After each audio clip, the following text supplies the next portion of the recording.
We are back. You have no rights, no privacy, no freedom during a national crisis, according to the U.S. government. And this is now being debated before the U.S. Supreme Court, the highest court of the land. This is also a fulfillment of end-time Bible prophecies. And as a result, this matter has to be addressed. Greetings, salutations. Welcome to this midday power surge. This is your spiritual oasis on this pilgrim journey. I'm your host, Andrew Henriquez. In addition to the aforementioned points, I'm also going to be exposing the final crisis that will precede the mark of the beast and the second coming of Jesus Christ. Let's get right into it. It's now trending. There it is, friends. We are told, based on end-time prophecy, just before the second coming of Christ, the mark of the beast must be enforced. That's chapter 14 of Revelation, verse 9 through verse 16. And the mark of the beast begins in the United States of America. It begins right here. That means there has to be a transition. Chapter 13 of Revelation, verse 11 through verse 18, speaks of the beast with two horns like a lamb. This is apostate Protestant America, but it will speak as a dragon. Is that transitioning happening before our very eyes? That's exactly what we're going to cover at this point. Meter of the beast. Here it is. Supreme Court skeptical that the Biden administration violated First Amendment by encouraging social media censorship. That's March 18th, 2024. Judge orders the Biden officials to limit contact with social media companies, and that was last year, 2023. This is what set the stage for this matter to be brought before the U.S. Supreme Court. Listen, Senator Josh Hawley blasts the Biden administration for coercing big tech to censor Americans' free speech. Here it is. The Fifth Circuit Court of Appeals just ruled in a case, Missouri versus Biden. I'm sure you're all familiar with this. It's going to go down, I think, as a landmark case in the worst possible way in First Amendment law, because what the Court of Appeals found is that the White House, not just the federal government, but the White House actively coerced every major social media platform in America. Let me say that again. Every major social media platform in America to ban speech that the White House did not like. How is this a fulfillment of end-time Bible prophecies? You stay tuned. Watch this, my friends. Listen, about social media companies being private, and yet they can moderate content. Social media sites have a First Amendment right to curate and edit their sites according to their own curatorial and editorial philosophies and policies. That is a right that others in their position have, whether they be art curators or parade organizers. It sounds good. Vivek Ramaswamy counters that argument. Vivek Ramaswamy, great to see you again, Vivek. Thanks for being here. So is the judge right here? Was this the biggest attack against free speech in our entire history? The judge is absolutely right. And David, I was actually writing about this starting in January 2021, when along with my former Yale law professor, we were the first people to actually advance this legal theory. It was dismissed at the time, where what we said was if the government actors are using private companies to do through the back door what the government could not do through the front door, then those private companies are actually bound by the First Amendment. That bucks conventional wisdom because the First Amendment usually applies to the government. But And here is Justice Alito. He asked the question, is content moderation by big tech, meter of the beast, a euphemism for censorship And the response was, only if the government is doing it and not private social media platforms. Is it anything more than a euphemism for censorship? I want to just ask you this. If somebody in 1917 was prosecuted and thrown in jail for opposing U.S. participation in World War I, was that content moderation? So if the government's doing it, then content moderation might be a euphemism for censorship. If a private party is doing it, content moderation is a euphemism for editorial discretion. And there's a fundamental difference between the two. All right. And listen to Vivek Ramaswamy now, actually telling us the social media platforms, big tech, are now the arms of the state. As a result, they are bound by the First Amendment. They should not censor speech because a government is using them. Here it is. But it turns out if they're turning private companies into their pawns to be able to censor speech that's protected by the First Amendment, then that's still bound by the Constitution as well. This is the first landmark case in which a federal judge has come down on the side of that legal theory that I advanced 2 years ago, over 2.5 years ago, actually. And at that point, I think that this is a major milestone for the protection of First Amendment freedoms of every American. So this is a crisis that's under disguise. People think the censorship primarily is coming from big tech. It's actually coming from the government. Hear this. Because the most dangerous First Amendment threat is not even the one that comes directly from the government, but one that comes from the government and is disguised to make you think that it was coming from a private company. Well, and Vivek, they're really two. And where are we going with this?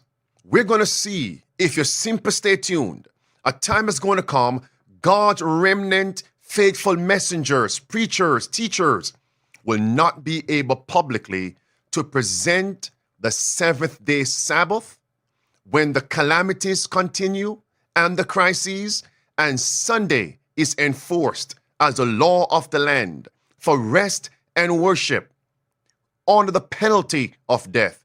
This is exactly where we're going. And as a result, this presentation is a life and death one. Here is Justice Jackson. Whatever the government views as a threat during a crisis must be censored, must be removed. Pawns, right? Pawns. I wonder whose pawns they are. Listen, Justice Jackson.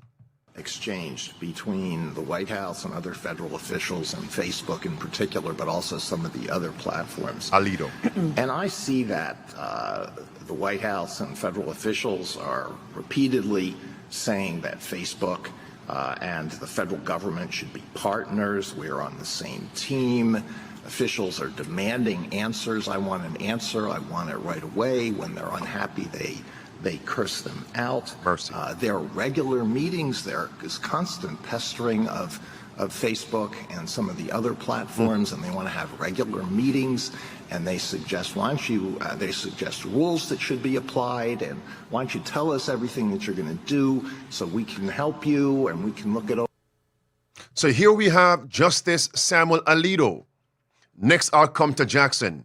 You can see what's happening here. He's actually stating the government is working in tandem with big tech. Clear. And he says the government is actually cursing out big tech when they are slow to respond to their inquiries. They want to control the content on their platform. Do you see a transformation going on, fulfilling Revelation 13 and verse number 11? That this beast with two horns like a lamb will speak as a dragon. This is roaring. This is anger, wrath. Justice Jackson, hear what she says now. They should remove and ban content that they deem as a threat. Who? The government in a crisis. And so I guess some might say that the government actually has a duty to take steps to protect the citizens of this country, and you seem to be suggesting that that duty cannot manifest itself in the government encouraging or even pressuring platforms to take down harmful information. So can you help me? Because I'm really worried about that, because you've got the First Amendment operating in an environment of threatening circumstances from the government's perspective, and you're saying From the government's perspective, remove that content. In actuality, the stage is set for the fulfillment of Revelation 13.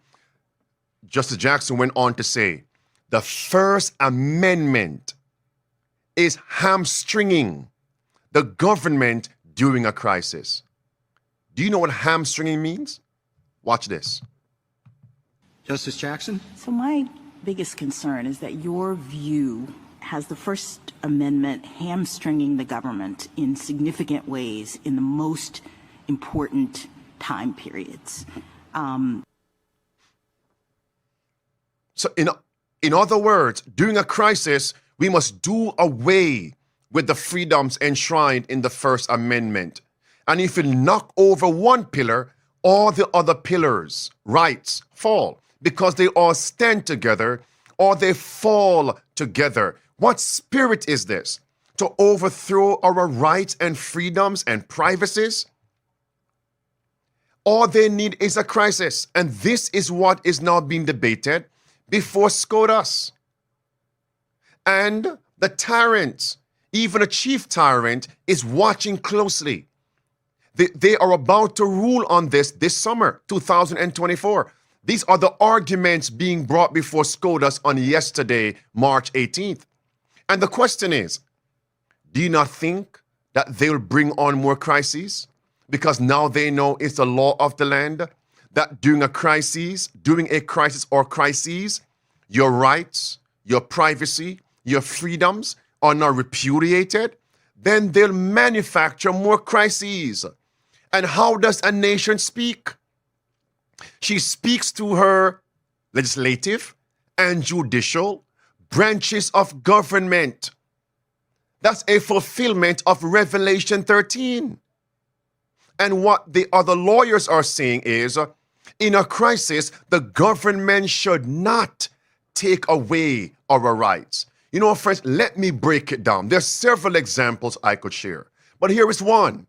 Do you know when people are sick and they must undergo a surgery and they go to the hospital, they go to the clinic, and the surgeon steps in the room and he speaks with the sick, let's say sick and dying. The surgeon may persuade, but he's going to give options. You can elect to take the surgery, or if you don't, here are the consequences. He gives options. Why? Because the sick has rights. The sick has privacy. It doesn't matter if it's a crisis. What is a more crisis than life and death? As long as there's time, we have options, but they're saying that during a crisis, you have no rights. That's the spirit of the dragon. Now, conversely, if somebody were to meet in an accident, this person is unconscious, brought to the ER, the clinic, the hospital, right? And after being observed, surgery is necessary. The person is unconscious. As a result, they can move forward to preserve life.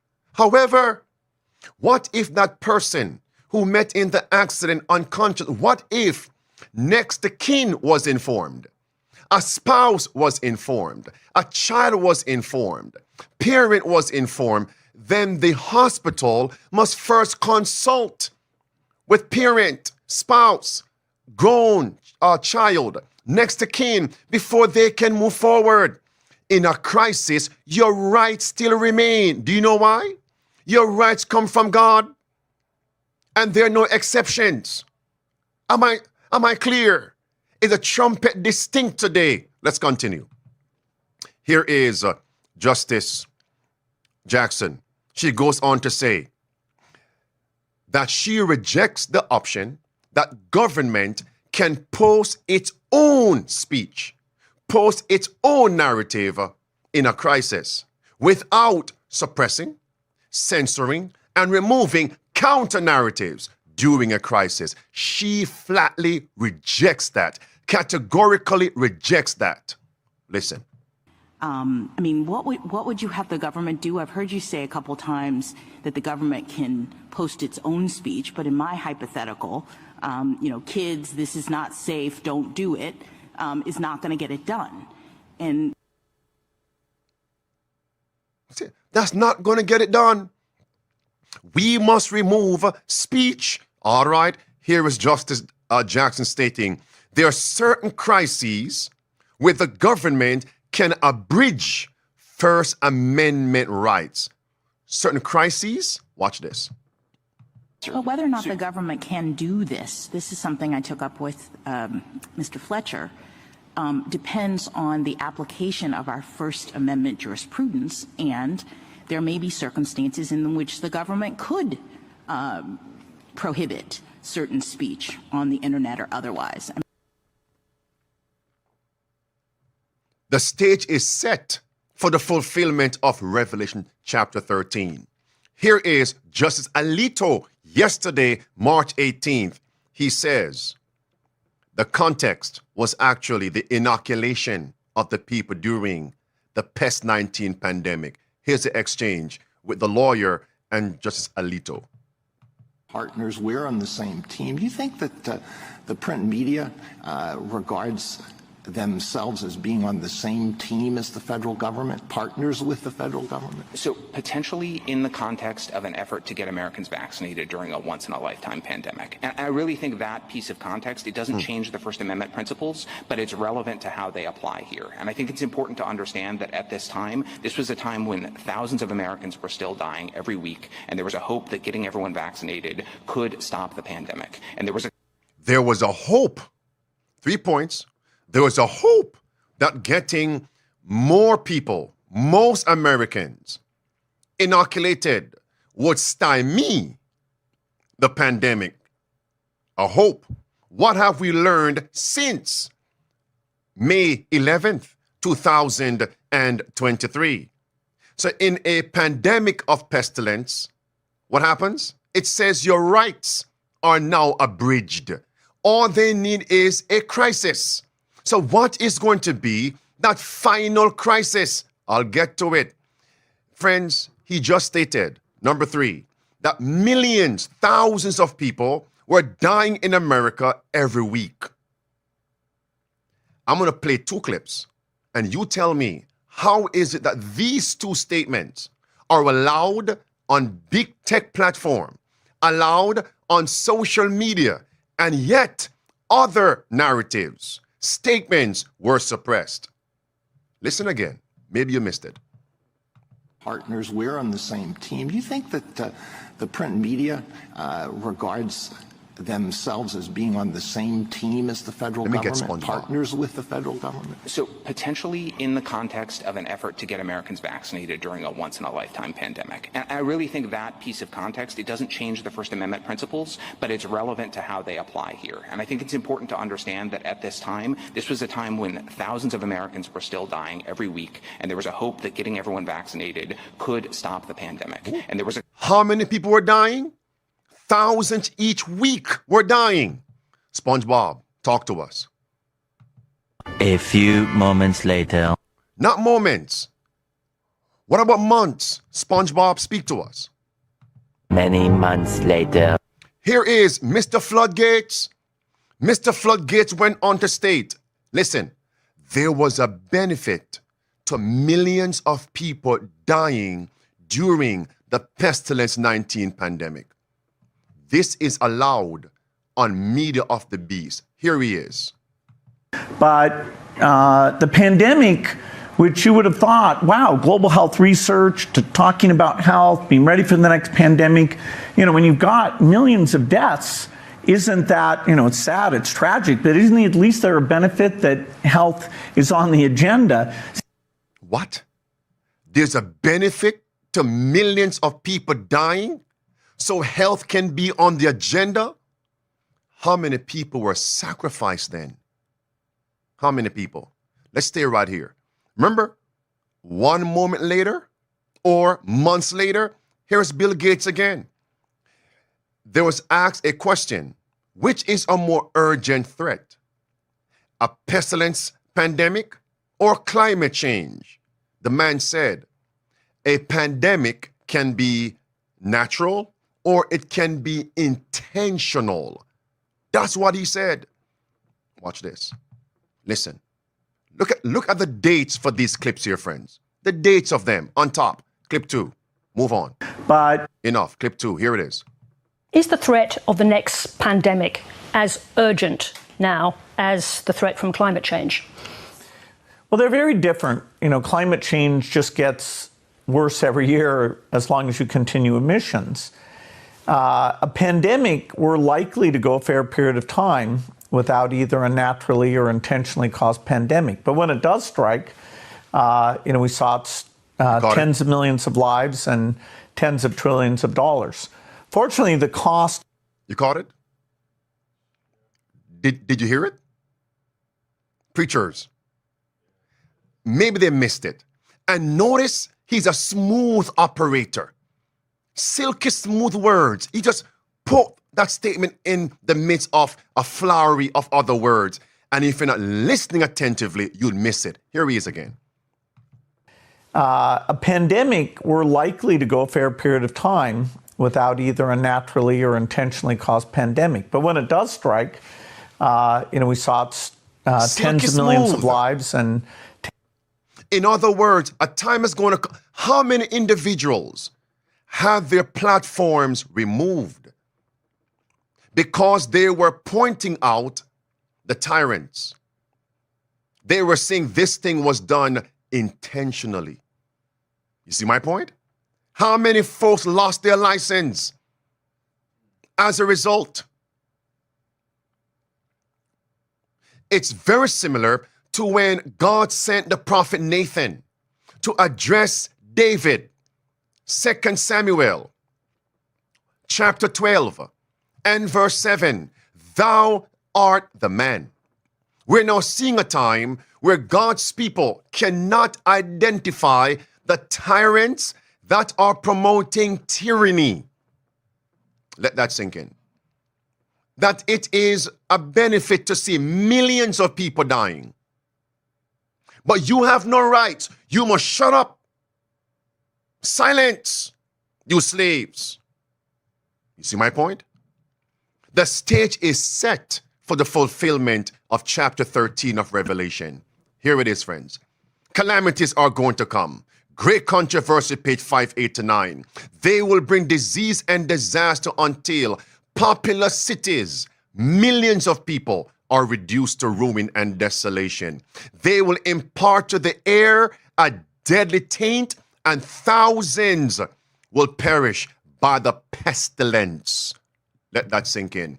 And then they're working in the laboratories, just as it was in the days of Job, in Job chapter 1 and Job chapter 2. The signs of the last days are here for those who want to see it. Now, this is Justice Jackson. She went on to say, in certain situations, the government can coerce the conscience.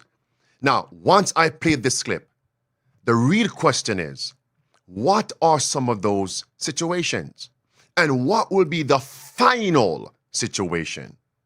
That's the point. That's our quest for today. Here she is. In certain situations,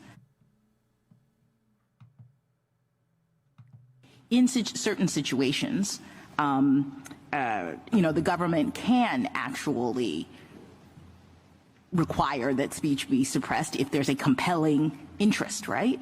It can, Your Honor, and I guess what I would say is that the courts below never got to strict scrutiny because the government never raised this. This has never been litigated. The question in this case is whether at the front end, the government itself has undertaken action. Is the coercion, is the state action, right? That's the question in this case. Yeah, I would urge the... They can coerce the fulfillment of Revelation 13, verse 15. They can cause, they can force, coerce the conscience. Friends, is freedom of speech, is freedom of the press the only principles enshrined in the First Amendment? No. Take a look at this, friends. It says the right for worship and religion. What about to peaceably assemble? What about to petition the government for a redress of grievances? Protest. If they can, and since they can, remove two of those freedoms during a crisis, what about worship? That's it. The mark of the beast. That's where we're going right now. This is what's happening in Canada. Here it is. What is the proper role for the feds? There's no question. I'm not up for debate on the value of journalism, but to what extent does government get involved here, and what are you prepared to do? Since we have covered speech, let's get to the protest, the right to petition the government for redress during a crisis, grievances. Fighting back. Protests, public protests are an important part of making sure we're getting messages out there, but using protests to demand changes to public policy is something that I think is worrisome. Okay. So here we have the Prime Minister of Canada saying that, yes, we have a highly functioning democracy and they have the right and freedom to protest. However, if those protests are used to demand change in government policy, then no. The small fringe minority who are holding unacceptable views that they're expressing.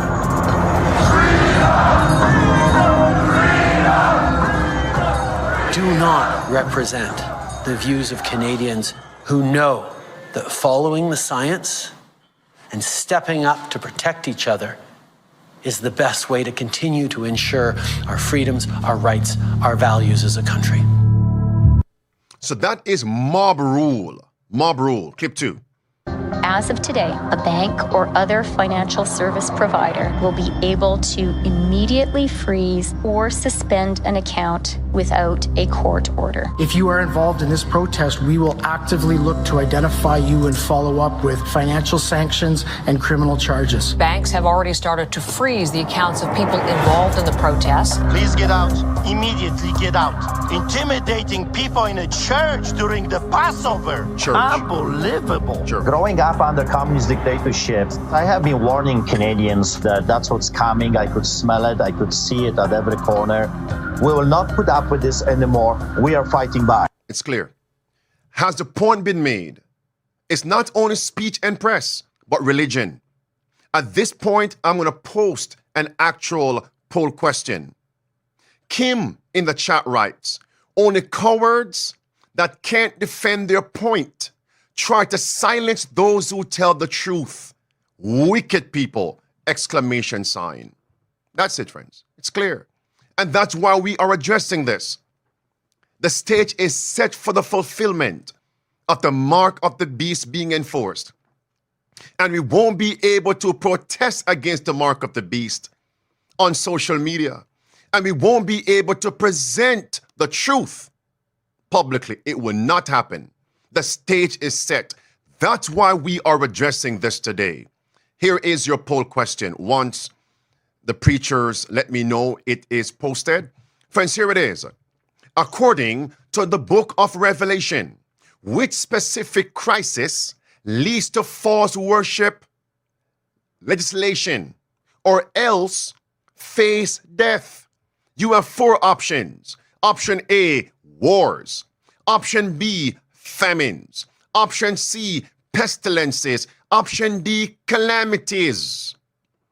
Based on the book of Revelation, which specific crisis will lead to the enforcement of false worship? Yes, by law, of course. Or face the death penalty. Remember, they just told us that certain crises will cause the government to abridge, repudiate your rights. All of it.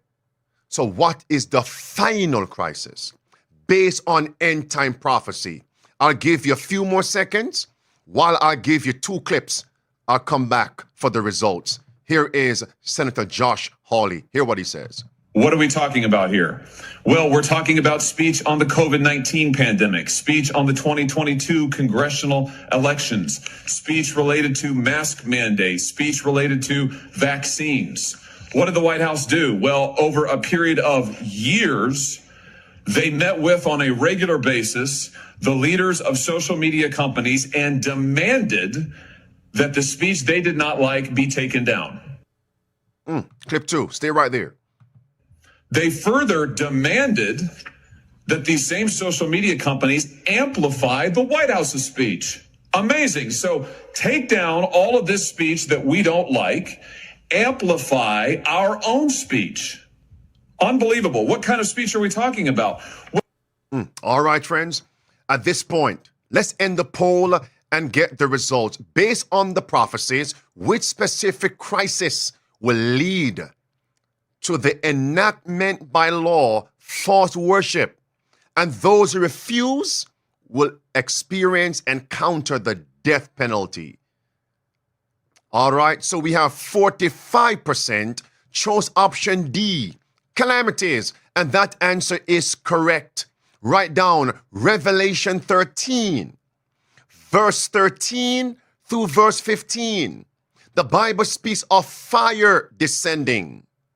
The fire will deceive, the Bible says, and cause all in America to form an image to the beast. And verse 15 says, he had power to give life unto the image of the beast, that the image of the beast should both speak and cause, as force, cause that as many as would not worship the image of the beast should be killed. Fire descending from heaven. Then verse 16, then verse 17, you won't be able to buy or sell. It all begins with the fire descending. What does that fire represent? There's several applications. One, it points to calamities. In the book of Job, put down Job chapter 1, verse 12 and verse 16. The fire was brought down by Satan, but Job's servant said it was God. Blame God when it was Satan. Last days, Satan working through his human agents, but they will say it's God doing it. That's verse 12 and verse 16. And James chapter 5, verse 7 through verse 11, the Bible says the account of Job is an end time account just before the second coming of Christ. Note these quotations, these statements. In the book Great Controversy, page 576, Sunday became the law of the land through calamities. It's going to be repeated. Page 579, calamities will be the last crisis to bring on the mark of the beast. The Pope has already said so. It's going to be combating climate change that will force the nations to enforce Sunday as the day of worship. Just as we're told in the book Great Controversy, page 590, it is going to be calamities. We have Mike Johnson, Speaker of the House. Watch out, God will send judgments and chastisements upon America. Bring people back to church. We are experiencing declining of church attendance. This is SCOTUS now. U.S. Supreme Court says the government of America can enact Sunday worship. For what purpose? For health, for safety. Do you see that, my friends? And it doesn't violate, your amendment rights.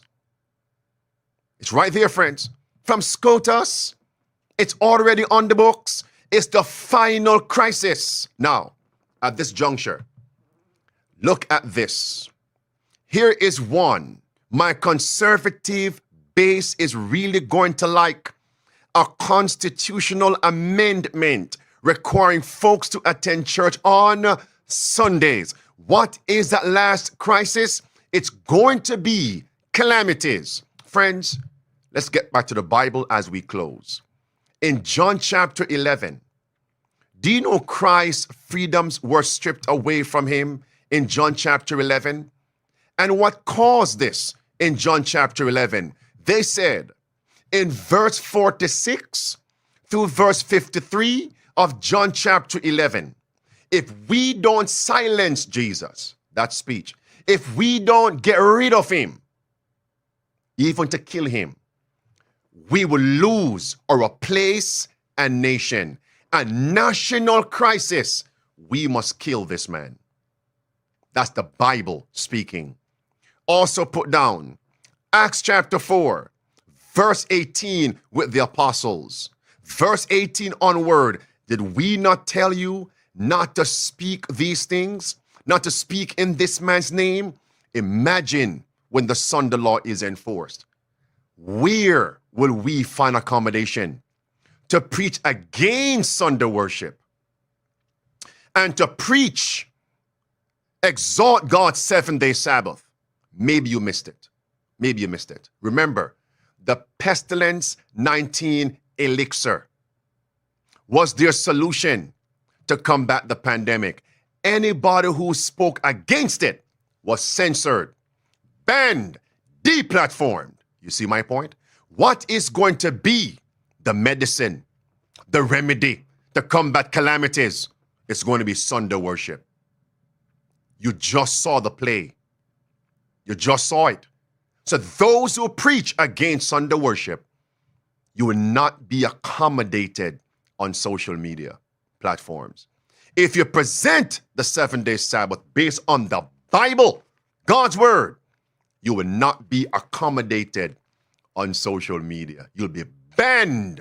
You're a threat to our government stability, sustainability. That's it.